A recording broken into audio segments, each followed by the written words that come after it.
excited, now I can yell at him some more. Here, and, two of our outstanding basketball players, Andre McGee from California, Jerry Smith from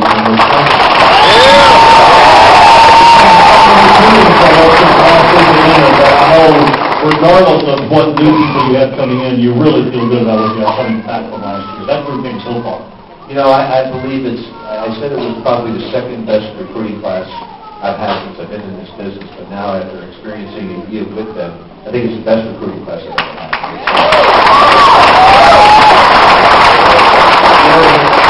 Jerry was the most ready of the group to play right away. He was most fundamentally sound. He shot the ball the best. He was a tough defensive player. He probably has the most basketball intelligence of the group, and he was well coached in high school. Earl Clark probably had the most upside. He had the most growth of the guys because he was weak physically. He's going to get a lot stronger. He's legitimately 6'9", 6'9.5". Derek Character also had a lot of improvement to make. He's still, my biggest steal was he went home for about a month. And I expected him to come back about 460 pounds. And he didn't gain an ounce.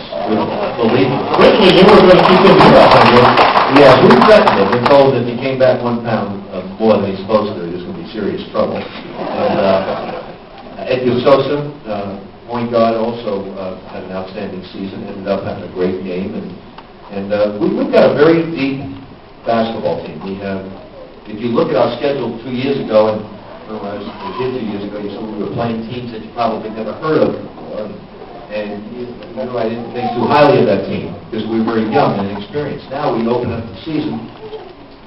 If we win 2 home games, we'll travel out and play Las Vegas, UNLV at UNLV. Then we'll play in this exempt tournament. We'll play Brigham Young, North Carolina, New Mexico State, and be a top 20 team or roll the players back in the Ronnie Classic. We play Purdue in the John Wooden Classic on national television. We play Kentucky at Kentucky. Then we play 18 Big East games. So it's going to be very challenging. But you know what I think about team making that type of schedule. And Andre has battled health problems, and we're over the hump with that. He was cramping up a lot. Did cramp up since high school, and now he's over that. He doesn't cramp up anymore. It looks great. I think you'll see a lot of you people out there who watch. You haven't seen the real Andre McGee. He's a hell of a basketball player. These 2 young men are going to form one of the better backcourts in the country. I've got great confidence in that.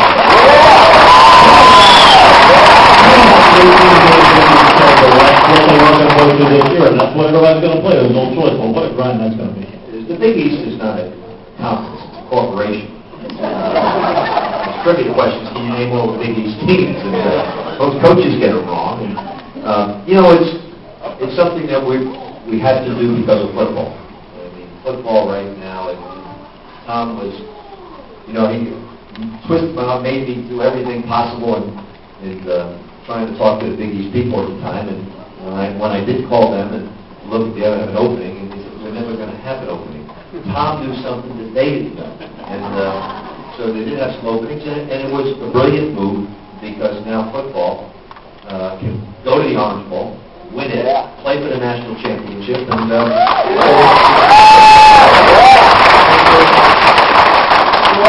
I don't know if it's working with all the sports. I haven't spoken to all the coaches, but the one thing that we get is right now the Sears Trophy, it's found out the name behind it, is when you win a championship in all the sports. You get a point system. And in Louisville, if you said to me 10 years ago that Louisville could possibly be in the running for the Sears Trophy, I would say you're crazy.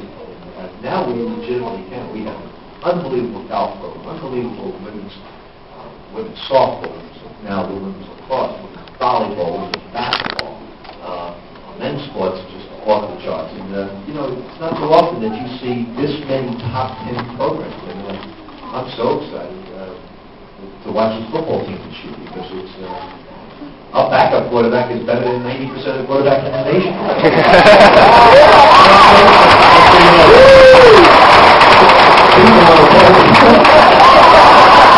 You believe everything a coach says. Coach is never lying. I got to tell you, back in December, when I know a lot of you were wondering, is Louisville even going to make the NIT this year? This man maintained, he said, I'm telling you, we're going to be okay. This is a good group. They're going to come along. And they did. And I know it was personally a pretty rewarding year. It was very exciting. We went to a meeting one morning, and I thought about what to say to the guys. We opened up and Notre Dame played awful. We had a lot of it. You don't like to use injuries as an excuse because excuses are signs of weakness. But we had a lot of injuries to our basketball team. We had David Padgett, we had Juan Palacios, we had Andre, we had a number of basketball players, and we had some problems with Derek, and we went through some growing pains.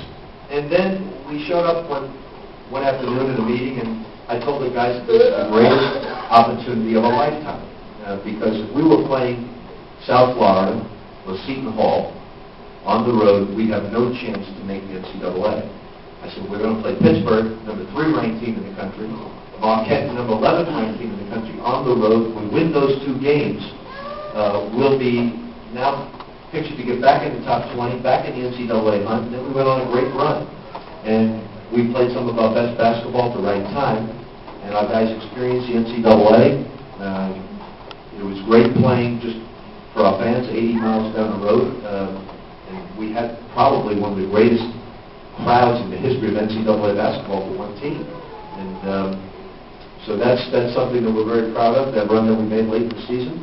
We got a great coaching staff, and we got a great group of young players, and I'm really anxious to get started. I wish we'd start today, really. That's how I feel. I know you guys really want to start right now for the coaching. I want to get to you guys for a second.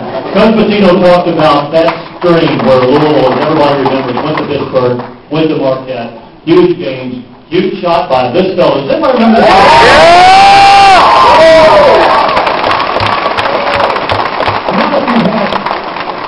4 months to think about it, because, I mean, you literally were speechless after. I know you were so overwhelmed by it all. Just take us through those final seconds of that Marquette game. I don't know what to say, just wanted to win the game, and coach always kept saying, one extra pass, one pass. So it came down and kicked it to me, I went up and went in. Yeah. Just tell me a little bit about getting through a freshman year and what you know now that will help you as a sophomore. Basically, just stay hungry and practice hard every day. You got to come in and practice. You can't slack off at all. You just stay hungry. You guys did have, because Pitino mentioned some time away. I know, was it 4 or 5 weeks or so? You actually had a chance to go home. Yeah, I got to hang out with my family a lot. Sleep at home. It was pretty good to be home bed. Didn't eat too much or get too fat? No, not at all. Have you checked that? He's pretty good. There's not much fat on him. Jerry Smith, and next to Andre McGee. Please tell me again how to help you up here. Yeah, I'm praying about it. What's been the toughest thing for you through the first 2 years? I guess the injuries, but what else is going on? Toughest thing, getting a new attitude as far as, how I approach work ethic. Coach always, talks about, working yourself off every day and getting your all. And that's something he's probably still in all of us. And we really started to understand that. When you have to work so hard during the season and during preseason conditioning, when you have a little time off, as you just had, do you take that time off to relax, or do you take it to work really, really hard so it won't be quite so hard when you start up again? I look at it as a time to really get after it by myself. Try to take everything, as far as the season, and try to not let everything go by and try to back off. Try to come back looking better than I did when I left. That's my main goal. Point guard, you, Edgar, both, either? Both, me, Jerry, so, we're all interchangeable. We're just trying to get out there, really try to press guys a lot more this year, try to turnovers in the other team, get a lot of steals, try to have more like games like Stanford, us teams just scared to bring the ball up.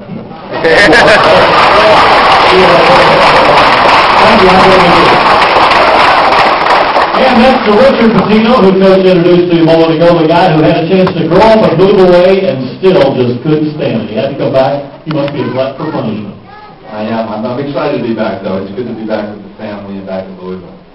Your background, you kind of had coaching in your blood for a while, haven't you?